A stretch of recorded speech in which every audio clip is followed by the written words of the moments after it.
নিষিদ্ধ অনলাইন জুয়া বা আইপিএল বেটিং চক্রের বিরুদ্ধে লাগাতার অভিযান পুলিশের। চক্রের নায়ক পুলিশের জালে।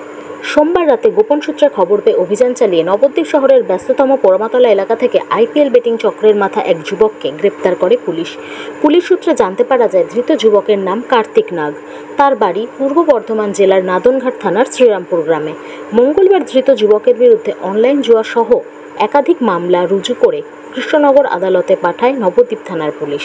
সূত্রের খবর, দ্বিতীয় দফায় আইপিএল ক্রিকেট শুরু হতেই নবদ্বীপ শহরের আনাচে কানাচে ফের সক্রিয় হয়ে উঠেছিল আইপিএল বেটিং চক্র। অপরদিকে আইপিএল বেটিং বা অনলাইন জুয়ার প্রবণতা বেড়ে যাওয়ায় জেলা পুলিশ সুপারের নির্দেশে নবদ্বীপ শহর ও শহরতলি এলাকায় শুরু হয় জুয়ারিদের বিরুদ্ধে জোরদার অভিযান। শুরু করে নবদ্বীপ থানার পুলিশ। উল্লেখ থাকে, গত 20 মে রাতে শহরের বাদরোড এলাকায় অভিযান চালিয়ে নবদ্বীপ পুরসভার 24 নম্বর ওয়ার্ডের প্রফুল্লনগরের বাসিন্দা বাপন সরকার ও 5 নম্বর ওয়ার্ডের প্রতাপনগরের বাসিন্দা মনোজ দেবনাথ নামে দুই যুবককে গ্রেপ্তার করেছিল পুলিশ। পাশাপাশি তদন্তের স্বার্থে ধৃত দুই যুবককে নিজেদের হেফাজতে রেখে অনলাইন জুয়া বা আইপিএল ব্যাটিংয়ের মূল মাথার নাগাল পেতে লাগাতার জিজ্ঞাসাবাদ চালায় পুলিশ। জিজ্ঞাসাবাদে উঠে আসে ধৃত কার্তিক নাগ নামক যুবকের নাম। সোমবার রাতে গোপন সূত্রে খবর পেয়ে অভিযান চালিয়ে নবদ্বীপ শহরের ব্যস্ততম পোড়ামাতলা এলাকা থেকে বেটিং চক্রের মাথাকে গ্রেপ্তার করে পুলিশ।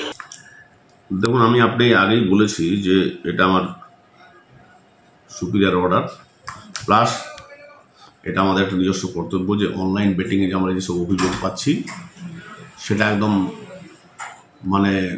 এর মধ্যে কোনো টলারেন্স নাই, জিরো টলারেন্স। আমরা সবারই খোঁজ করছি, এখনো পর্যন্ত 6 জনকে ধরেছি, 2টা কেস করেছি। কালকেও একজনকে ধরেছি, যার বাড়ি নাদনঘাট, কার্তিক নাগ।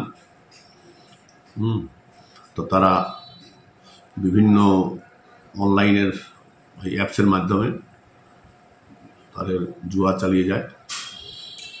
আমি নবদ্বীপ থানা এলাকাতে এরকম কোনো কিছু থাকবে না যে অনলাইন বেটিং চলবে, তাই আমাদের রেড চলছে, অ্যারেস্ট করব এবং কোনো কিছুই যাতে না হয় সেদিকে লক্ষ্য রাখছেন।